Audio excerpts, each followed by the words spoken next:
신약 성경 로마서 2장 1절에서 2절 말씀 보겠습니다. 자, 우리 한 목소리로 우리 두 번 같이 읽겠습니다. 시작.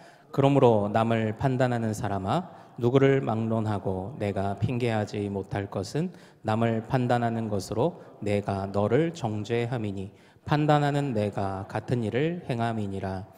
이런 일을 행하는 자에게 하나님의 심판이 진리대로 되는 줄 우리가 아노라. 다시 한번요. 그러므로 남을 판단하는 사람아, 누구를 막론하고 내가 핑계하지 못할 것은 남을 판단하는 것으로 내가 너를 정죄함이니 판단하는 내가 같은 일을 행함이니라. 이런 일을 행하는 자에게 하나님의 심판이 진리대로 되는 줄 우리가 아노라. 아멘. 자, 우리 첫째 날 오늘 우리가 함께 읽은 이 말씀 통해서요, 감사 첫 번째, 죄를 깨닫게 하심이란 제목으로 은혜를 같이 나누도록 하겠습니다. 사랑하는 여러분, 저는 2005년부터 전도사 사역을 시작을 했습니다. 군대를 다녀와서 이제 신학교 2학년을 마치고, 그러니까 신대원도 아니고요, 이제 대학교 2학년을 마치고 한 25살 무렵에 이제 그때 처음 사역을 시작했던 것 같아요. 그러니까 사실 지금도 이제 첫 번째 사역지가 기억에 나거든요. 왜냐하면 그렇게 부족한데 사고도 많이 졌기 때문에 첫 번째 사역지가 기억에 많이 나요. 그 첫 번째 사역지에서 제가 지도하던 중고등부 아이들을 데리고 이제 수련회를 처음 갔던 수련회를 사실은 잊을 수가 없습니다. 그때 저녁 집회가 되면 그래도 수련회면 항상 기대하는 바가 있잖아요. 오늘은 은혜 받아야지, 이제 이런 생각들을 하잖아요. 그런데 그때 은혜를 끼쳐야 되겠다는 마음과 욕심은 있는데 제가 이제 신학교 2학년 다니고 사역을 시작했으니 뭐 얼마나 제가 그런 지식들이 또는 또 나름의 그 좀 좋은 아이디어들이나 아니면 기술들이 뭐가 풍성했겠습니까? 그래서 그때 제가 고민하다가 이 아이들과 수련회를 보내면서 제가 설교를 이끌어 가기 위해 택했던 방법이 뭐냐면 바로 예수라는 영화를 틀어주는 것이었어요. 보통 이 예수라는 영화를 틀어줄 때 이 저녁 집회에 어울리는 장면, 특별히 어느 장면을 보여줬을까요? 바로 예수님이 매 맞으시고 채찍질 당하다가 십자가 지고 돌아가시는 장면을, 그 부분을 집중해서 이렇게 보여줬던 그런 이제 생각이 있습니다. 그런 그 경험이 있습니다. 그 장면을 이렇게 보여주면서 뭐 지금에야 컴퓨터로 가져가서 하면 되죠. 그때는요, 그 텔레비전을 이렇게 들고 갔고요, 비디오를 빌려서 이렇게 갔었어요. 그래서 이제 그 장면을 그러니까 비디오를 제가 미리 보는 거예요. 그러다가 그 예수님 매 맞는 장면에서 비디오를 멈춰놓고, 그리고 이제 집회 수련회 할 때 다시 그걸 비디오를 넣고 이제 틀어줬던 거죠. 그런데 이제 그때 참 이제 저도 감정적으로 북받쳐 올라서 그때 울컥했습니다.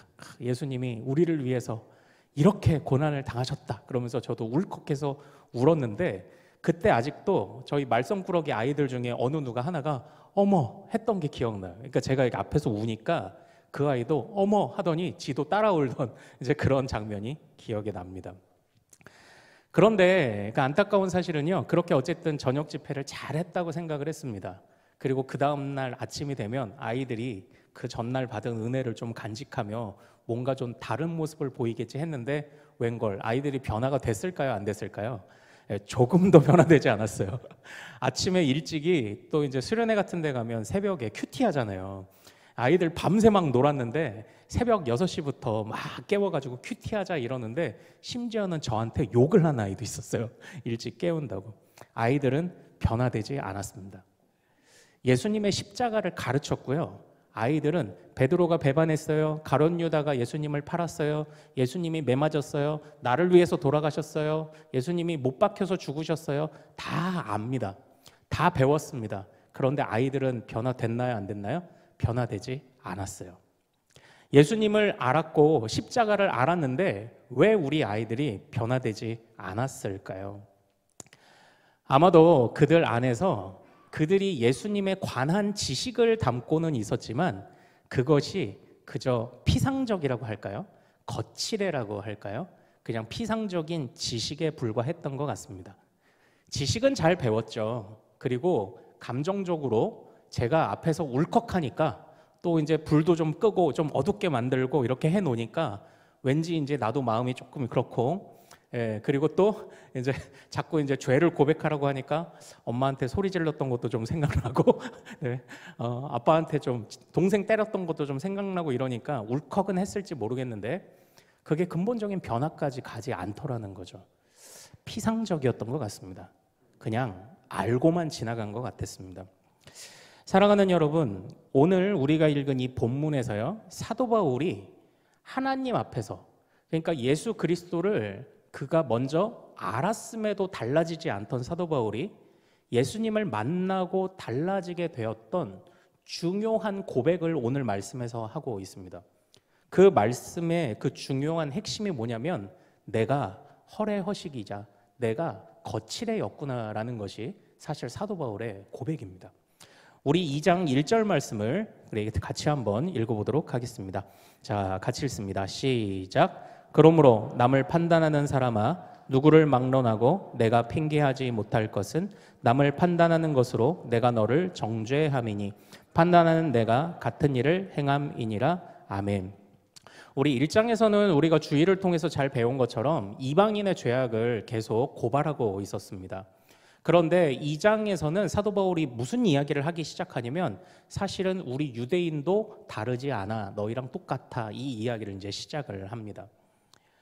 여기서 유대인의 모습이 어떻다고 말합니까? 1절에서 말하고 있는 것이 뭐냐면 예수님이 사도 바울이 이제 깨닫고 난 뒤에 유대인들을 보면서 또는 과거의 자신을 보면서 뭐라고 말합니까? 판단하는 사람아, 이렇게 이야기를 해요. 그러니까 사도 바울이 자기가 겪었던 살아왔던 이전의 삶 또는 지금의 유대인들의 모습은 어떤 자들입니까? 판단하는 사람이라는 거예요. 판단하는 사람. 예. 그런데 우리 1절 하반절을 다시 한번 좀 잘 봅시다. 너희가 판단하는구나. 뭐 이 판단 자체는 뭐 큰 문제가 있겠습니까? 어쨌든 뭐 판단하면 바로 잡아주고 판단을 해야 바로 잡아주고 할 수 있죠. 그런데 이 하반절에 뭐라고 말하냐면 판단하는 내가 같은 일을 하고 있었구나, 이렇게 이제 이야기를 하고 있는 겁니다. 그러니까 지금 이게 이제 무슨 말이냐면요. 이것과 관련된 본문이 있어요. 이것과 관련된 구약의 본문이 있는데 그게 뭐냐? 바로 밧세바를 범한 다윗의 이야기예요. 다윗이 자기의 부하의 아내인 밧세바를 데려다가 말하자면은 소위 강간을 한 겁니다. 그래서 아이를 임신시키죠. 그런데 그때에 하나님이 누구를 보내시죠? 나단이라는 선지자를 보내세요. 이 나단이라는 선지자는 이 사무엘하 한 9장쯤에서 한 번 나왔다가 12장까지 한 번도 등장하지 않습니다. 그러다가 이 나단이라는 선지자가 갑자기 등장해서 다윗의 죄를 고발하기 시작합니다. 그때 이렇게 말합니다. 어느 마을에 두 사람이 있었습니다. 한 사람은 부자고 한 사람은 가난한 사람이었죠. 부자에게는 수많은 양이 있었지만 가난한 자에게는 오직 양 새끼 한 마리뿐이었습니다. 그런데 이 새끼는 너무나도 귀한 재산이면서도 자신의 딸과 같이 여겨 함께 먹이고 함께 자고 함께 쓰다듬어 주며 아끼며 길렀던 작은 양을 기르는 그 가난한 사람이 있었는데 어느 날 이 부자인 사람에게 손님이 오자 가난한 사람에게서 양을 빼앗아 그 양을 잡아서 요리해 손님을 대접했습니다. 이제 나단 선지자가 이 이야기를 했던 거예요. 그때 이 나단 선지자를 향해서 이 다윗 왕이 뭐라고 말합니까? 한번 들어보세요. 다윗이 그 사람으로 말미암아 노하여 나단에게 이르되 여호와의 살아계심을 두고 맹세하노니 이 일을 행한 그 사람은 마땅히 죽을 자라. 그런데 이 반응에 나단 선지자가 이 대답을, 이 이야기를 들려주었던 비로소 원래의 의도를 말하죠. 당신이 그 사람입니다. 이렇게 얘기를 하는 거예요. 그러니까 지금 이 이야기에서 무엇입니까? 이 다윗이요, 정말 다른 사람의 것을 뺏는 것에 관해서 안 된다는 것을 알고 있었죠. 그리고 그 뺏은 양에 대해서 4배는 갚아주어라, 이런 얘기를 하거든요. 이게 다른 사람의 것을 빼앗은 것을 4배로 갚아주라는 이것이 사실은 구약의 율법에 있어요. 배상법에 있습니다. 그러니까 다윗은 율법의 말씀을 알고 있었고 그리고 이런 것이 죄라는 것도 알고 있었습니다. 그러나 다윗은 이 이야기를 듣고 그 양을 빼앗은 부자에 관해서는 천하의 죽일 놈이라고 욕을 했지만 그게 자신이라고까지는 생각하지 못하고 있었던 거죠. 알고 있었으면서도. 결국 여기에서 이 다윗이 저질렀던 미련한 모습이 무엇입니까? 알기는 아는데 자기 성찰이 없는 겁니다. 말씀을 알고 하나님의 법을 안다고는 하는데 자기 성찰이 없는 거예요. 사도 바울은 지금 그 이야기를 하고 있습니다. 우리 유대인이 아는 건 정말 잘 알았는데 우리는 다른 사람을 손가락질하며 판단하고 책망은 잘했는데 우리가 그걸 자신에게 적용하는 것은 못하고 있었던 사람이구나. 사도 바울이 지금 이걸 고백하고 있는 겁니다. 너 이거 잘못했지? 너 왜 그랬어? 라고 말하지만 결국은 우리가 똑같은 죄를 저지르고 있으면서도 다른 사람을 정죄하는 데만 앞장서고 있었구나. 이것을 깨달았던 거죠. 예수님께서는요, 항상 자기 성찰을 참 중요하게 여기셨습니다. 그래서 죄 많은 여자가 사람들에게 끌려왔을 때, 그때에 사람들이 돌로 치려고 할 때 예수님이 뭐라고 말씀하십니까? 너희 중에 뭐 없는 자가? 죄 없는 자가 돌로 치라. 그때 누가 돌을 던졌나요? 아무도 돌을 던지지 못하고 다 흩어졌죠. 그 이야기가 무슨 말씀일까요? 예수님의 말씀. 너는 너희들 자신은 성찰하지 못하며 남을 판단하기만 하는구나. 그 이야기를 말씀하고 계셨던 것 아닙니까? 사도 바울이 예수님을 만난 이후에 바로 그것을 깨달았습니다. 내가 하나님의 법을 다른 사람을 지적하는 데에는 잘 써먹었을지 모르지만 그 하나님의 법을 나에게 적용하고 나 자신을 성찰하는 데에는 내가 그 법을 제대로 써먹고 있지 못했구나. 이것을 깨달았던 거죠. 그것을 깨닫는 순간 사도 바울은요, 이방인이나 자기나 똑같다고 느꼈습니다. 바로 이방인의 어떤 모습일까요? 1장 25절로 가겠습니다. 1장 25절을 가서 다시 한번 같이 읽어보도록 하겠습니다. 자, 1장 25절입니다. 자, 시작. 이는 그들이 하나님의 진리를 거짓 것으로 바꾸어 피조물을 조물주보다 더 경배하고 섬김이라. 주는 곧 영원히 찬송할 이시로다. 아멘. 우리가 참 주일에 중요하게 봤던 본문이죠. 진리를 어떻게 해요? 바꾸었다. 하나님의 영광을 바꾸었다. 진리를 바꾸었다. 순리를 바꾸었다. 이 모든 것을 뭐라고 규정했죠? 우상숭배라고 규정을 했던 겁니다. 그런데 이 유대인들이 우상숭배를 하고 있다며 손가락질을 하던 그 이방인들이나 지금 하나님의 말씀을 가지고 어떻게 해요? 본래 하나님의 말씀은 왜 주신 겁니까? 다른 사람을 판단하라고 주신 겁니까? 예, 말씀드린 것처럼 교회가 교회답기 위해서 우리 믿음의 선배들이 고백했던 것처럼 권징도 필요합니다. 가르치고 바르게 판단하며 그 사람을 다시 바른 길로 이끌어주는 것도 필요합니다. 그러나 그러한 것을 지적하기에 앞서 가장 먼저 선행되어야 될 것이 뭐냐? 항상 자기 성찰이에요. 항상 자기 성찰입니다.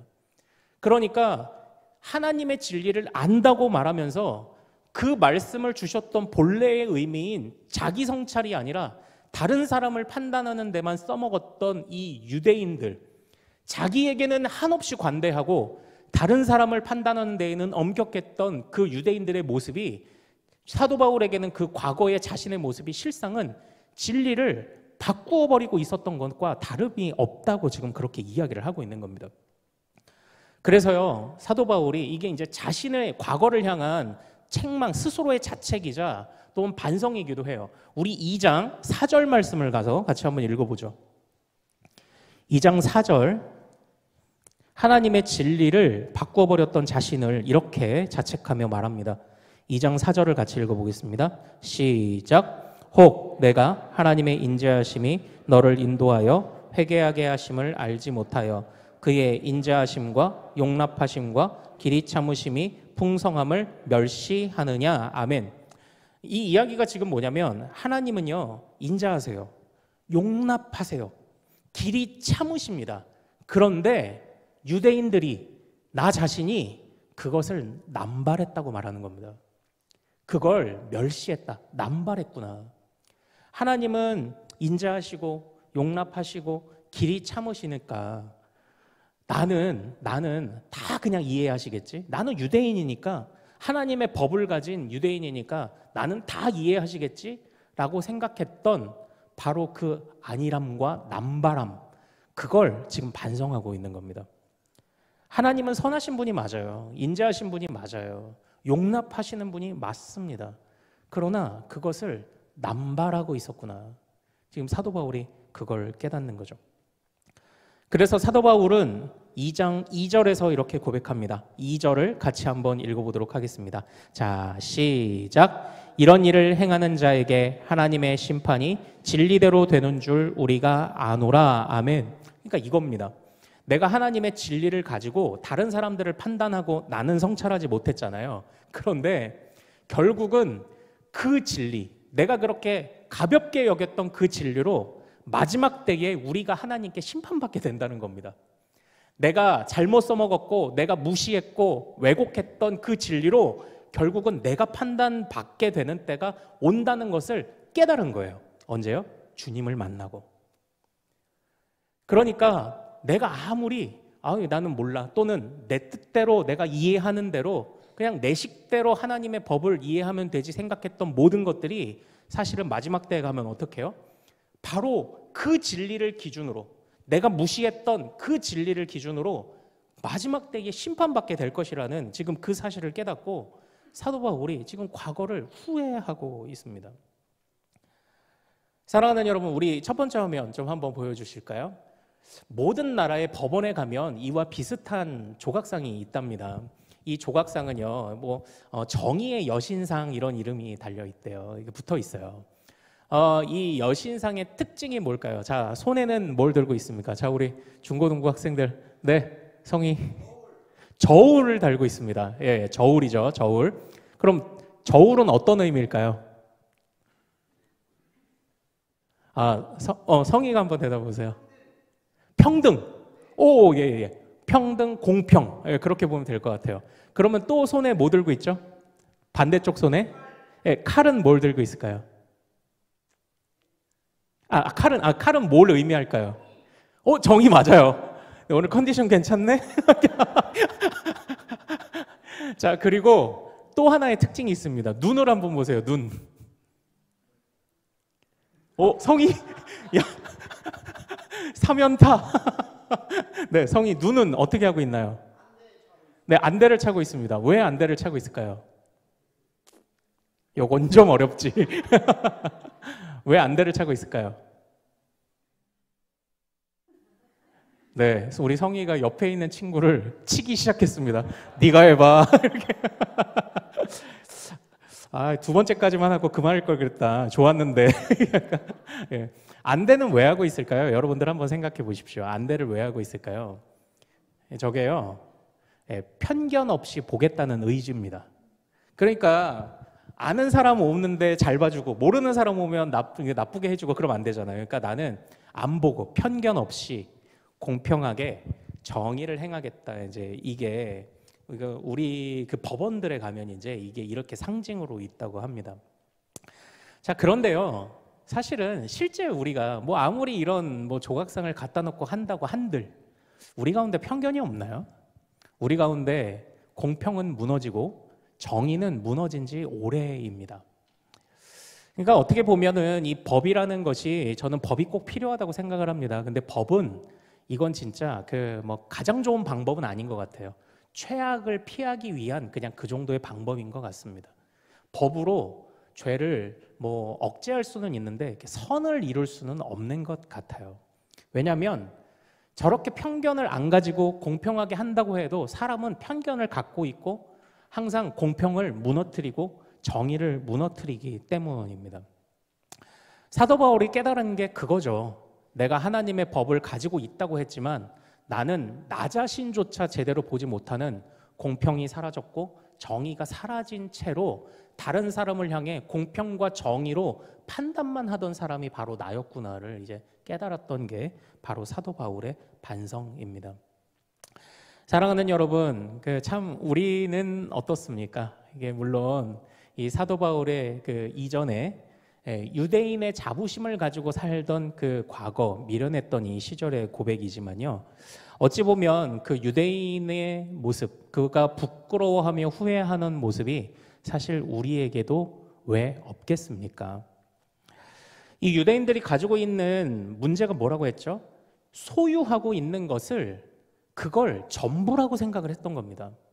편견도 있고요. 공평도 무너졌고 정의도 무너졌는데 하나님의 법을 소유하고 있는 것으로 만족하고 있었던 게, 그리고 그걸 소유했다는 것에서 다른 일을 정죄할 수 있는 권리를 얻었다고 생각했던 게 이게 유대인들의 잘못이었습니다. 그런데 오늘날 이제 사실 우리들에게도 그런 모습이 있죠. 왜 없겠습니까? 오늘날 우리는 항상 고민해야 합니다. 소유 그리고 행함. 소유로서만 만족하는 게 아니라 하나님의 말씀을 내가 알았어, 하나님의 말씀을 내가 오랫동안 읽었어, 묵상했어가 아니라 소유한 그 말씀을 가지고, 그러니까 진리를 정말 진리답게 사용하는 거예요. 안 그러면 이 진리를 나중에 우리가 그 진리로, 우리가 왜곡했고 잘못 알았던 진리로 우리가 판단받게 된다니까요. 하나님 앞에 심판을 받게 된다니까요. 그런데 이 진리를 알았다는 것에서 그치는 것이 아니라 거기서부터 그 진리를 바탕으로 자기 자신을 성찰하기 시작하며 그 성찰하는 끝에서 행함이 온전히 나올 때, 그때 사실 우리에게도 진짜 변화가 일어나지 않겠습니까? 그러니까 아마 저희가 가르쳤던 우리 어린 아이들, 그 아이들을 향해서 제가 놓쳤던 게 바로 그거였을 거예요.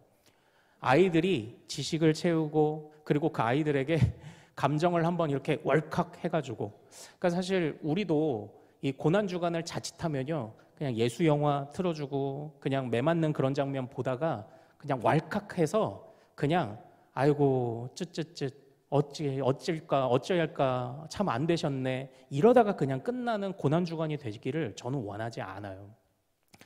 그 안에서 우리가 알고 있는 그 모든 지식들과 그 모든 가르침들을 통해서 그걸 가지고 우리가 성찰하는 데까지, 자기 자신을 성찰하는 데까지 나아가지 않는다면 우리는 고난주간에도 죄를 범하는 자가 될 수 있습니다. 진정으로 우리가 이 고난주간을 의미 있게 보낸다면요, 이 고난주간뿐만 아니라 이 고난주간에만 주님의 고난을 생각하나요? 아니요. 일평생 그 주님이 그 고난을 받으시면서까지도 우리에게 깨닫게 해주시려고 했던 것이 무엇입니까? 우리가 하지 못한 자기 성찰이 주님을 죽게 했다는 것입니다.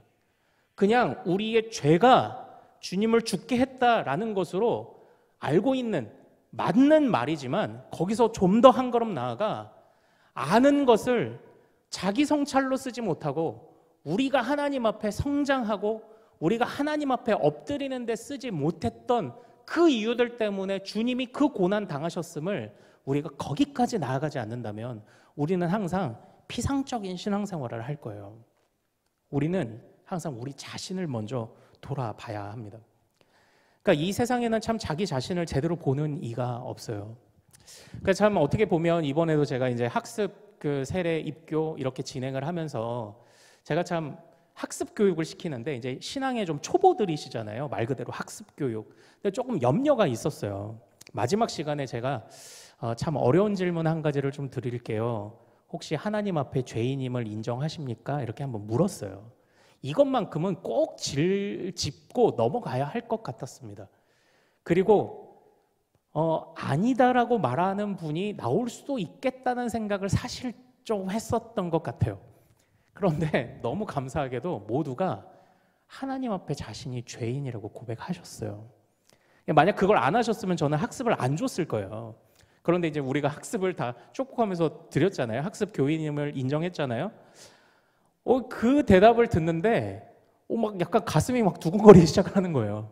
예. 제가 잘 가르쳐서 그런 거 아니고요. 이건 진짜 어려운 겁니다. 왜냐하면 우리는 자기 성찰을 못해서 아는데도 못하는데 이 학습 교육을 받는 짧은 시간 교육을 받은 것을 가지고 그걸 가지고도 우리 성도님들이 자기 내면을 바라보며 성찰을 하고 있다는 거죠. 자기 자신을 하나님 앞에 비춰보고 있다는 사실을 느끼는 순간 가슴이 두근두근 하면서 너무 감사하다는 거죠.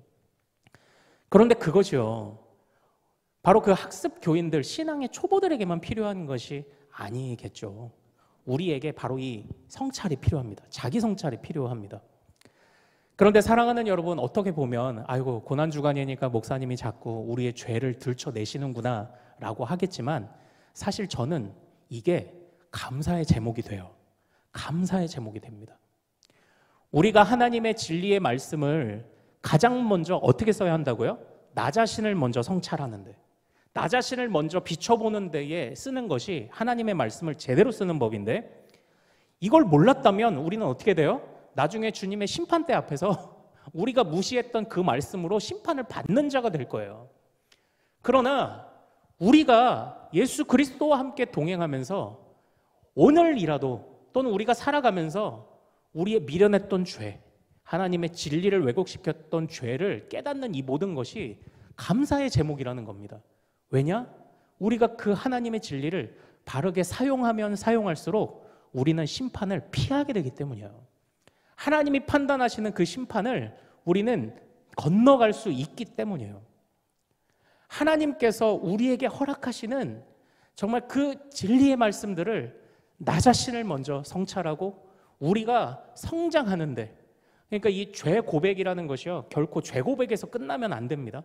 죄를 고백하고 그걸 내가 성찰해서 하나님 앞에 성장하고, 우리의 이 죄를 깨닫게 하심으로 하나님이 우리로 자라게 하시는구나, 자라게 하시려고 우리의 허물을 보게 하시는구나. 그러니까 이게요, 단순하게 죄를 찌르는 이게 속쓰린 이야기만이 아니라 감사의 제목이 되더라는 거죠. 그래서 사실은 이제 오늘 설교 제목을요, 심판을 피하게 하심 이렇게 했는데, 요건 좀 너무 멀리 훌쩍 간 이야기인 것 같아서 제가 다시 수정을 했던 게 뭐냐면, 첫 번째 감사가 뭐냐, 내가 죄를 깨닫는 게 다행이다라는 생각이 드는 겁니다. 내가 죄를 깨닫는 게 다행이다. 내가 죄를 깨달았기 때문에 그래서 내가 하나님 앞에 성장하는구나. 그런데 그 죄를 깨닫게 하시는 분이 누굴까요? 자, 우리 다음 화면 보고 한번 같이 읽어보겠습니다. 자, 우리가 이 고난주간에 뭐 회개도 하지만 감사도 해야 되는데 무엇을 감사할까? 예수님이 이 땅에 오셔서 무엇을 하셨는가를 보면 무엇을 회개해야 되고 무엇을 감사해야 되는지가 보여요. 자, 예수님이 자기 자신을 어떻게 드러내셨습니까? 같이 한번 읽어보죠. 시작. 나는 생명의 떡이다. 나는 세상의 빛이다. 나는 양의 문이다. 나는 선한 목자다. 나는 부활이요 생명이다. 나는 길이요 진리요 생명이다. 나는 참 포도나무다. 이 말씀 한번 잘 보세요. 이 말씀을 보면 예수님이 이 세상을 어떻게 바라보시는지가 먼저 보입니다. 나는 생명의 떡이다. 이 세상은요, 다 살아있는 것 같지만 다 죽었어요. 그래서 생명의 떡으로 오신 주님 아니면 이 세상은 그냥 다 죽은 겁니다. 그게 우리가 회개해야 될 것. 그러니까 주님을 모른 채로 내가 산자처럼 살았던 것을 회개하고, 그럼 또 뭘 감사할까요? 내가 죽었음을 깨닫고 나에게 생명의 떡으로 오신 주님으로 참된 생명과 영생을 누리게 하신 것을 감사하고, 이렇게 되죠. 나는 세상의 빛이다. 이건 뭐예요? 이 세상이 뭐라는 겁니까? 어둠이라는 겁니다. 무엇을 회개할까요? 주여, 내가 이 어둠에 참 벗하며 살아가기를 즐겼군요. 세상에 물들어 살아가기를 즐겼군요. 어둠인 줄도 모르고. 그런데 이제 또 감사하게 되죠. 깨닫게 해주셔서 이제는 빛의 자녀 되게 해주심을 감사합니다. 이렇게 할 수 있는 거예요. 나는, 계속 띄워주세요. 나는 양의 문이다. 선한 목자다. 부활이요 생명이다. 네, 이것은 어린 양 구원자 되신 주님을 말하는 것일 거고요. 나는 참 포도나무다. 야, 내가 스스로 자랄 수 없구나. 아기가 엄마에게 탯줄을 연결되어 영양분을 받아야 살듯이, 또 죽게 생긴 나뭇가지가 좋은 건강한 나무에게 젖붙임을 당해야만 그 양분을 빨아먹고 열매를 맺는 것처럼, 야, 주님은 참 포도나무구나. 이 세상은 양분이 없구나. 영양가가 없구나. 이제 이걸 깨닫는 거죠. 그런데 제가 오늘 이 로마서 말씀을 묵상하면서 나는 길이요 진리요 생명이라고 말씀하신 주님의 저 말씀을 다시 보게 됐어요. 여러분들은 저기서 이 진리요라고, 나는 진리다라고 말씀하신 바로 저 주님의 말씀을 어떻게 이해하고 계셨습니까? 저는 오늘 이 로마서의 말씀을 묵상하면서요, 야, 진짜 진리를 진리인 줄도 알지 못하고 왜곡하며 내 멋대로 쓰고 내 식대로 맘대로 함부로 해석하며 내 식대로 적용하며 살았던 나에게 그 진리를 단지 가르쳐 주시는 것만이 아니라 그 진리 그 자체이신 예수님이 오셔서 나에게 밀착 과외를 해주시는 것 같고, 예수님이 내 속에서 편견과 무너진 공평도 무너지고 정의도 무너뜨린 나에게 오셔서 이제는 공평과 정의의 눈으로 세상을 바라보고 하나님을 바라볼 수 있도록 내 안에서 역사하시고, 그리고 내가 무시했던 이 진리로 우리가 언젠가는 심판받을 수도 있지만 주님이 진리가 되셔서 나를 지도하시고 가르쳐 주심을 통해 주님이 그래서 나를 심판에서 멀어지게 하시는구나, 심판을 피하게 하시는구나, 주님이 진리로 오셨다는 저 말씀이 다시 읽히기 시작하더라는 거죠. 그래서 참 감사하더라고요. 진리로 오신 주님, 진리를 왜곡하며 살았던 나에게 진리로 오신 주님 감사합니다. 내가 이제는 그 주님과 더불어 내가 아는 말씀에서 그치지 않고 나 자신을 성찰하며 주님이 진리이신 것처럼, 주님이 그 진리로 나를 지도하시는 것처럼 나도 그 주님을 따라가길 원합니다.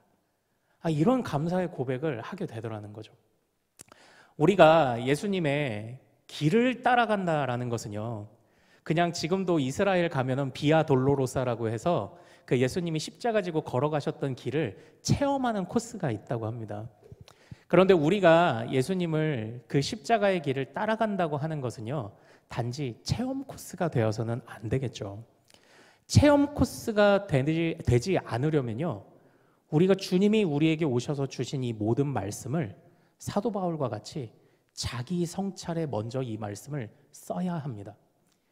우리에게 오셔서 가르쳐 주신 모든 것을 내 자신을 비춰보고 내 안에 무너진 편견과 무너진 공평과 무너진 정의가 다시 살아나고 회복되기를 간구하는 마음으로 주님의 그 모든 가르침을 사용할 때, 우리는 그때에 우리의 죄를 지적하시는 하나님의 그 책망도 감사로 여길 수 있게 됩니다. 사랑하는 여러분, 아무쪼록 첫 번째, 우리 고난주간을 보내면서 우리의 첫 번째 감사, 주님 왜 죄를 지적하고 그러세요? 부끄럽네요. 그게 아니라, 주님, 이제 내가 주님이 깨닫게 해주신 죄악으로 말미암아 나 자신을 비로소 볼 수 있게 되었습니다. 주님, 이제 나를 성장시켜 주실 거죠? 하면서 우리가 그 감사의 마음을, 그 기대하는 마음을 좀 올려드릴 수 있기를 소망합니다. 하나님께서 우리를 참으로 사랑하십니다. 그래서 책망을 위한, 그냥 단지 심판을 위한 죄를 깨달음이 아니라 우리의 성장을 위해서 알려도 주시고 깨닫게도 하시고, 주님이 그렇게 우리의 자라남을 위하여서 일하고 계심을 우리가 기억하기를 소망합니다. 우리의 죄를 깨닫게 하신 주님, 그것을 통하여 우리 자신이 성찰하여 성장하게 하시는 그 주님의 은혜를 이 고난주간에 우리가 같이 감사하고, 또 그때 주시는 모든 말씀들 어느 것 하나도 놓치지 않겠다. 이 말씀을 가지고 다른 사람을 판단하기 이전에 이 말씀을 가지고 나를 먼저 보겠다는 우리가 이 거룩한 욕심으로, 거룩한 열심으로 우리가 이 고난주간을 또 보낼 수 있기를, 일평생 우리의 신앙생활을 할 수 있기를 소망합니다. 피상적 고난주간이 되지 않기를 원해요. 우리가 하나님 앞에서 정말 진심으로 우리 자신을 성찰하는 그런 고난주간, 성찰하는 만큼 또 성장하는 만큼 또 감사하는 그런 고난주간이 될 수 있기를 소망합니다. 자, 우리 같이 좀 찬양하고 기도하죠. 오소서 진리의 성령님. 자, 우리의 오신 예수님도 진리의 예수님, 또 그 예수님의 하신 모든 공로를 우리에게 적용시켜 주시는 성령님도 진리의 성령님이십니다.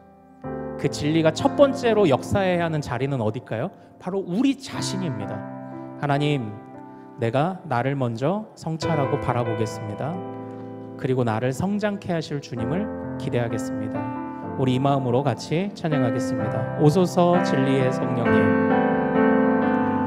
오소서 진리의 성령님. 이 땅 흔들며 이 땅은 들며 임하소서. 거짓과 탐욕 죄악에 무너진 우리 가슴 정케 하소서. 오소서 은혜의 성령님, 오소서 은혜의 성령님, 하늘 가르고 임하소서. 거룩한 불꽃 하늘로서 임하사 타오르게 하소서. 주 영광 위에 부흥의 불길 타오르게 하소서. 진리의 말씀 이 땅 새롭게 하소서. 은혜의 강물 흐르게 하소서. 은혜의 강물 흐르게 하소서. 성령의 바람 이 땅 가득 불어와 흰 옷 입은 주의 순결한 백성 주의 영광 위에 이제 일어나 열방을 치유하며 행진하는 영광의 그 날을 주소서. 오소서 진리의 성령님, 오소서 진리의 성령님, 이 땅은 들며 임하소서. 거짓과 탐욕 죄악에 무너진 우리 가슴 정케 하소서. 오소서 은혜의 성령님, 오소서 은혜의 성령님, 하늘 가르고 임하소서. 거룩한 불꽃 하늘로서 임하사 타오르게 하소서. 주 영광 위에 부흥의 불길 타오르게 하소서. 진리의 말씀 이 땅 새롭게 하소서. 은혜의 강물 흐르게 하소서. 성령의 바람 이 땅 가득 불어와 흰 옷 입은 주의 순결한 백성 주의 영광 위에 이제 일어나 열방을 치유하며 행진하는 영광의 그 날을 주소. 부흥의 불길 타오르게 하소서. 부흥의 불길 타오르게 하소서. 진리의 말씀 이 땅 새롭게 하소서. 은혜의 강물 흐르게 하소서. 성령의 바람 이 땅 가득 불어와 흰 옷 입은 주의 순결한 백성 주의 영광 위에 이제 일어나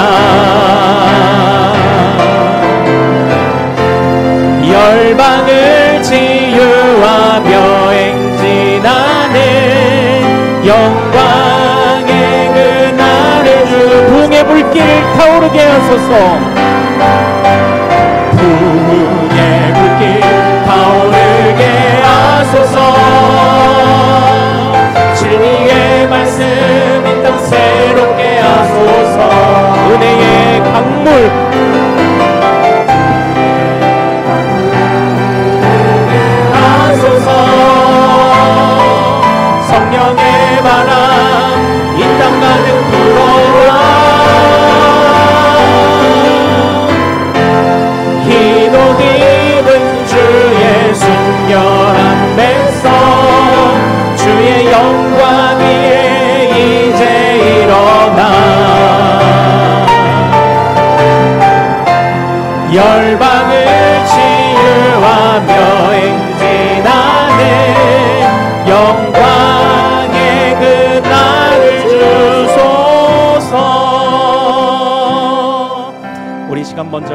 기도하기를 원합니다. 참 우리에게 회개할 것 많습니다. 그러나 제가 지도했다고 했던 그 어린 아이들처럼 뭐 엄마 말씀 좀 안 들은 거, 친구와 좀 싸운 거, 네, 그러면 안 되죠. 그러나 그런 피상적인 그런 회개로는 우리가 하나님의 나라를 이룰 수가 없습니다. 오늘 우리가 찬양으로 또 말씀으로 배우고 고백한 것처럼 주여, 우리가 알고 있는 주님의 말씀과 그 진리를 소유하고 알고 있다는 것에서 만족했던 우리를 용서하여 주옵소서. 그것으로 나 자신을 돌아보며 다른 사람이 먼저가 아니라 나 자신을 먼저 돌아보며 자기 성찰을 하고, 그리고 세상의 기준이 아니라 하나님의 높으신 기준을 깨달아 가면 갈수록 더 나를 하나님 앞에서 더 납작하게 엎드리게 만들어야 하는데, 주여, 알려고도 하지 않으니 하나님의 온전한 기준도 생겨나지 않고 그 높으신 기준도 생겨나지 않고 그것으로 나 자신을 비춰보려 하지 않으니 다른 사람을 책망하고 판단하기는 쉽게 하였지만 나 자신을 돌아보기는 하지 못했던 하나님이여, 그저 주님의 우리를 세상에 보내실 때 책망하라고만 보내시는 것이 아니라 열방을 치유하라고 보내셨는데 치유하기는커녕 수많은 분란과 혼란들만 만들었던 우리들, 공평이 사라지고 정의가 사라지고 구분 판단을 했던 우리들, 하나님 우리를 용서하여 주옵소서. 자, 우리가 먼저 주님 앞에 아는 대로 그리고 깨닫는 대로 그대로 살지 못했던 것을 먼저 주님 앞에 회개하며 나가기를 소망합니다. 우리 주여 이름 크게 한번 부르고 하나님 앞에 진리를 왜곡했음을 회개합시다. 주여!